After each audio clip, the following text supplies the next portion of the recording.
한장 빵집의 아침.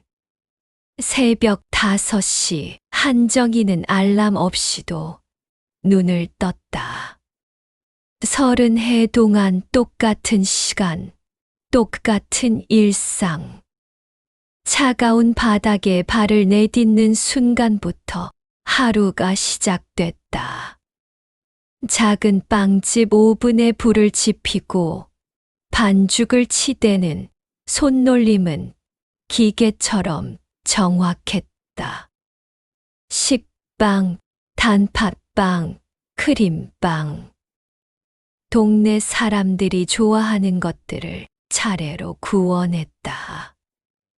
빵이 부풀어 오르는 소리와 고소한 냄새가 가게를 가득 채울 때면 정희는 잠시나마 뿌듯함을 느꼈다. 사장님, 오늘도 일찍 오셨네요. 단골 손님 김씨 아주머니가 들어서며 인사를 건넸다. 정희는 웃음으로 답했지만 그 웃음 뒤로는 늘 똑같은 공허함이 자리했다. 점심시간 텅 빈 가게에서 혼자 김밥을 먹으며 정희는 벽에 걸린 남편의 사진을 바라봤다. 75년 전 교통사고로 세상을 떠난 당시 고등학생이었던 조카 윤태훈을 떠맡게 된 것도 그때였다. 이모, 저 대학 갈 거예요. 당연하지. 내 아버지가 그렇게 공부시키려고 했는데. 그때의 태훈은 수줍고 착했다. 정희는 빵집 수입의 절반을 그의 학비에 쏟아부으며도 행복했다. 아들 같은 존재가 있다는 것만으로도. 하지만 이제 30이 된 태훈은 대기업 과장이 되었고 찾아오는 일은 점점 뜸해졌다. 명절이나 정희의 생일 때나 얼굴을 비추는 정도였다. 오후 4시 마지막 손님이 나가고 정희는 진열대를 정리했다. 남은 빵들을 포장하며 생각했다. 이 빵들도, 이 가게도, 그리고 나도 누군가에게는 그저 필요할 때만 찾는 존재일 뿐이구나. 저녁 무렵 휴대폰이 울렸다. 태훈의 문자였다. 이모, 잘 지내시죠? 요새 너무 바빴어. 정희는 답장을 쓰다가 지웠다. 그리고 다시 썼다가 또 지웠다. 결국 그래, 잘 있어 라고만 보냈다. 밤이 깊어도 정희는 쉽게 잠들지 못했다. 30년째 반복되는 이 삶이 언제까지 계속될까? 누군가는 필요로 하지만 정작 나는 누구일까? 빵집 사장님, 태훈의 이모? 아니면 그저 있으나 마나 한 존재. 어둠 속에서 정희의 눈가에 눈물이 맺혔다. 2장 금이 가는 관계에 이모, 오랜만이에요. 한 달 만에 나타난 태훈은 정장 차림으로 빵집 문을 열었다. 깔끔한 외모, 자신 있는 걸음걸이. 그는 더 이상 정희가 키운 그 소년이 아니었다. 앉아. 빵 먹을래? 시간이 없어서요. 그냥 잠깐. 태훈은 시계를 힐끗 보며 의자 끝에 걸터 앉았다. 정희가 따뜻한 우유를 내밀었지만 그는 손살에만 쳤다. 고생 많으세요, 이모. 그런데 몸은 괜찮으시죠? 혼자 이 큰 일을. 걱정 마. 아직 팔팔해. 하지만 대화는 거기서 끝이었다. 태훈은 휴대폰을 들여다보며 누군가와 메시지를 주고받았다. 정희는 묵묵히 진열대를 닦으며 기다렸다. 그 시간 옆 가게 사장인 최 아저씨가 들어왔다. 어머, 태훈이 왔네. 잘생겼다, 진짜. 우리 며느리가 손자 낳고 나서부터는 매주 오는데. 태훈은 어색하게 웃으며 일어섰다.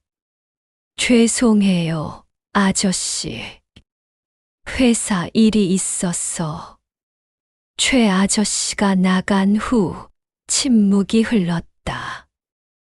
정희는 태훈이 무슨 말을 할까 기다렸지만 그는 다시 휴대폰만 들여다봤다. 이모. 마침내 태훈이 입을 열었다. 사실 오늘 온 이유가 있어요. 정희의 손이 멈췄다. 큰 기회가 생겼거든요. 정말 큰 사업 파트너십이요. 그런데 초기 자금이 좀 필요했어. 얼마나? 5천만 원 정도요. 물론 이자 드릴게요. 1년 안에 꼭 갚을게요. 정희는 찬물을 마신 듯 가슴이 서늘해졌다. 5천만 원. 빵집에서 2년은 벌어야 할 돈이었다. 태훈아, 이모, 전 정말 절실해요. 이번 기회 놓치면. 태훈의 목소리에 간절함이 묻어났다. 하지만 정희에게는 그 간절함조차 낯설었다. 언제부터 이 아이는 나를 이렇게 보게 되었을까? 생각해 볼게. 네. 아, 그래요. 태훈은 실망한 기색을 숨기지 못했다. 그리고 곧바로 일어났다. 그럼 좀 빨리 부탁드려요. 시간이 별로 없어서. 문 앞에서 태훈이 돌아봤다. 그리고 이모, 혹시 이 빵집 계속 하실 건가요? 무슨 말이야? 아니, 이모도 이제 나이가 혼자 하시기 힘들지 않으세요? 요즘 이런 동네 빵집들 많이 문 닫던데. 정희는 가슴 속에서 뭔가 무너지는 소리를 들었다. 나는 괜찮다. 그래도 생각해 보세요. 정말로.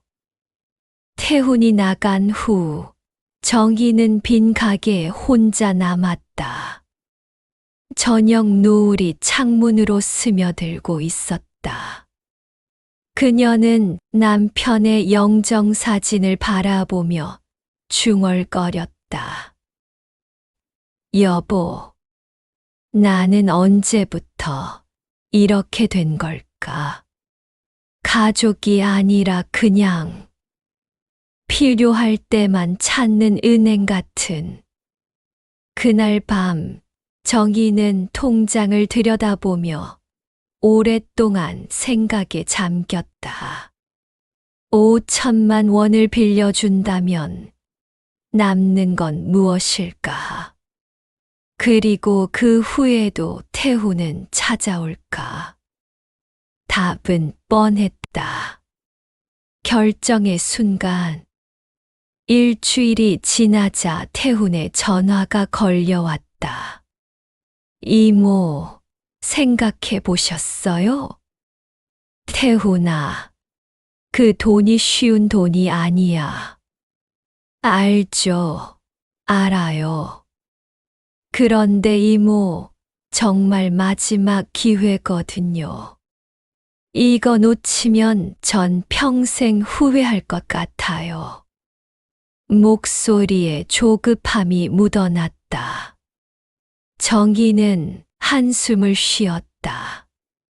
좀 더 생각해 볼게. 언제까지요? 상대방이 기다려주지 않아요. 전화를 끊고 나자 정희는 착잡했다. 언제부터 이 아이는 이렇게 재촉하게 되었을까? 사흘 후 태훈이 직접 찾아왔다. 이번에는 양복 대신 캐주얼한 옷차림이었지만 표정은 더욱 심각했다. 이모, 솔직히 말씀드릴게요. 태훈은 의자를 정이 가까이 당겨 앉으며 말했다. 이 빵집 언제까지 하실 거예요? 이모도 이제 60이 넘으셨는데. 뭔 소리야? 현실을 보세요. 요즘 누가 동네 빵집에서 빵을 사요? 편의점, 대형마트. 이모 혼자서 버티기 힘들잖아요. 정희는 가슴이 답답해졌다. 그랬어. 차라리 이 기회에 정리하시는 게 어때요? 이 자리도 괜찮은 곳이고, 건물주한테 말하면 권리금도 받을 수 있을 거예요. 너는 지금, 이모, 저도 이모 걱정돼서 하는 말이에요. 이 돈으로 새 출발하세요. 작은 아파트 하나 사시고 편하게 사시라고요. 태훈의 목소리는 부드러웠지만 정희에게는 칼날처럼 날카롭게 들렸다. 30년간 지켜온 이곳을, 자신의 모든 것을 그냥 정리하라고. 나는 여기서 살고 싶어. 이모, 고집 부리지 마세요. 현실적으로 생각해 보세요. 그날 밤, 정희는 남편의 영정 앞에 앉아 오열했다. 여보, 이게 뭐야? 내가 저 아이를 잘못 키운 건가? 아니면 내가 너무 바보같이 산 건가? 눈물이 그치지 않았다. 태훈을 대학에 보내느라 밤낮 주로 일했던 날들, 아플 때 간호해주고 취업할 때까지 빗바라지했던 모든 시간들이 허무하게 느껴졌다. 여보, 나는 언제쯤 나로 살 수 있을까? 정희는 남편의 사진을 품에 안고 중얼거렸다. 새벽 3시, 잠 못 이루며 일어나 앉은 정희는 거울 속 자신을 바라봤다. 주름진 얼굴, 굽은 어깨, 거친 손. 30년 동안 오직 남을 위해서만 살아온 자신의 모습이 그곳에 있었다. 아니야. 이제 그만해. 정희는 마음속에서 무언가가 단단히 결정되는 소리를 들었다. 더 이상 누군가의 수단이 아니라 한정이로 살고 싶었다. 다음 날 아침, 정희는 부동산에 전화를 걸었다. 빵집 정리하고 싶어요. 권리금이랑 전세금 어떻게 되나요? 그리고 컴퓨터를 켜서 동해안 펜션들을 검색하기 시작했다. 바다 보이는 곳, 조용한 곳, 아무도 자신을 모르는 곳. 태훈에게는 알리지 않았다. 이번에는 자신의 결정을 누구의 허락도 받지 않을 작정이었다. 여보, 이제 정말로 내 삶을 찾으러 갈게. 정희는 남편의 사진에 대고 속삭였다. 그리고 처음으로 오랫동안 평온한 잠에 들었다. 4장, 이별의 집. 태훈은 자신감 있게 빵집 문을 열었다. 이번에는 분명히 이모가 돈을 빌려줄 거라고 생각했다. 결국 혈육이 아닌가. 하지만 문을 여는 순간 그의 얼굴이 굳어졌다. 텅 빈 진열대. 정리된 카운터. 벽에서 떼어낸 메뉴판의 흔적. 30년간 빵 냄새로 가득했던 공간은 이제 을씨년스럽게 비어 있었다. 이모. 태훈은 안쪽으로 뛰어들었다. 거실도 침실도 모두 비어 있었다. 짐은 물론 이모의 흔적조차 찾을 수 없었다. 탁자 위에 봉투 하나가 놓여 있었다. 태훈에게라고 쓰인 정희의 손글씨였다. 손 떨리는 태훈이 편지를 펼쳤다. 태훈아, 미안하다. 마없이 떠나게 되어서 30년 동안 이 빵집을 지키며 살았다. 내 아버지가 돌아가신 후 너를 키우는 게 내 삶의 전부였다. 그게 행복이라고 생각했다.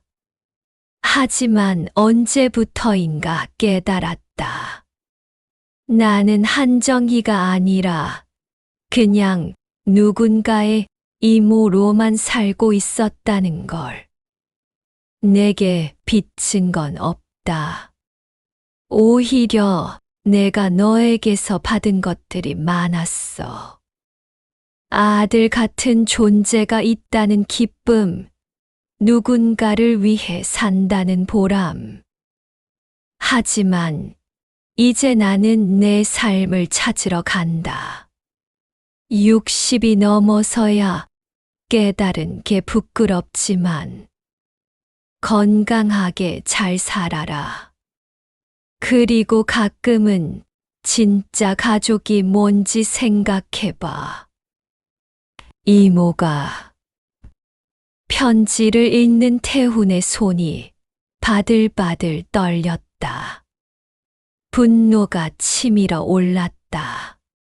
뭐야, 이게 뭐야? 그는 편지를 구겨 던졌다. 어떻게 말도 없이 사라질 수 있단 말인가? 30년을 함께 살았는데. 이모. 태훈은 미친 듯이 휴대폰을 눌렀다. 하지만 이모의 번호는 이미 해지되어 있었다. 그는 동네 사람들에게 물어봤다. 이모 어디 갔는지 아세요? 하지만 아무도 몰랐다. 정희는 조용히 아무에게도 말하지 않고 떠났던 것이다. 며칠 동안 태후는 정희를 찾으려 애썼다. 친척들에게 연락해봐도 소용없었다. 부동산에서는 벌써 일주일 전에 계약 끝냈다고만 할 뿐이었다. 일주일 후 태후는 빈 빵집 앞에서 멍하니 서 있었다. 새 건물주가 언제 비울 거냐고 재촉하는 전화가 계속 걸려왔다.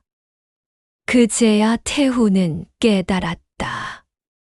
정희가 얼마나 외로웠을지, 자신이 얼마나 당연하게 여겼는지. 대학 등록금도 취업 준비도 심지어 지금의 사업 자금도 모두 이모에게 의존하면서도 정작 이모가 무엇을 원하는지는 한 번도 물어보지 않았다는 것을. 이모. 태후는 무릎을 꿇고 앉았다. 차가운 빵집 바닥에서 그는 처음으로 눈물을 흘렸다. 하지만 이미 늦었다. 정희는 이미 이 도시를, 이 모든 기억을 뒤로하고 떠났다. 그리고 태훈도 알고 있었다. 설령 이모를 찾는다 해도 이제 예전으로 돌아갈 수는 없다는 것을. 저녁 무렵 태훈은 무거운 발걸음으로 빵집을 나섰다. 뒤돌아보니 30년간 불이 켜져 있던 그곳이 처음으로 완전히 어두워져 있었다. 그 어둠 속에서 모든 것이 끝났다는 것을 깨달았다. 5장 바다에서의 새 아침. 동해안 작은 항구 마을. 정희는 새벽 5시에 눈을 떴다. 하지만 이번에는 알람이 아니라 파도 소리에 깨어났다. 작은 게스트하우스 주방에서 빵을 굽기 시작했다. 바닷바람이 섞인 반죽은 서울에서와는 다른 맛이었다. 더 부드럽고 더 자유로웠다. 사장님, 오늘 빵은 뭐가 있어요? 게스트하우스에 머물고 있는 젊은 여행자가 물었다. 소금빵이랑 호두빵. 받아 보면서 드셔보세요. 정희는 자연스럽게 웃었다. 억지로 지은 웃음이 아니었다. 오전 10시 정희는 바다가 내려다 보이는 테라스에서 커피를 마셨다. 푸른 바다, 하얀 갈매기들, 그리고 끝없이 펼쳐진 수평선.